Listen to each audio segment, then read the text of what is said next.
Good Friday రోజున యేసయ్య ఎందుకు సిలువ ఎక్కారు అన్నటువంటి విషయం తప్పనిసరిగా మనం తెలుసుకోవాల్సినటువంటి 5 అంశాలు ఏంటంటే ఆయన నేర్పినటువంటి పాపశాపాన్నంతటినీ కూడా తొలగించడం కోసం ఆయన సిలువ ఎక్కాల్సి వచ్చింది. రెండోది, అపవాది యొక్క అధికారాన్నంతటినీ కూడా ఆయన కూల్చివేయడం ఆయన సిలువ ఎక్కాల్సి వచ్చింది.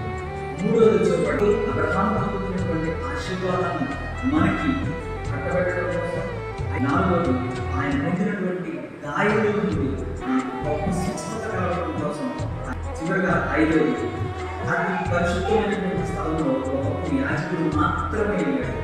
ఆయన సిలువ ఎక్కడం ద్వారా ఆ దేవాలయ తెర మధ్యకు చేరి సాక్షాత్తు ఆ పరిశుద్ధమైనటువంటి దేవుణ్ణి మనం డైరెక్ట్గా ఆరాధించడానికి, స్థుతించడానికి, కనపరచడానికి ఆయన ఏదైనా మనం డైరెక్ట్గా అడగేటువంటి అవకాశం ఇవ్వడం కోసం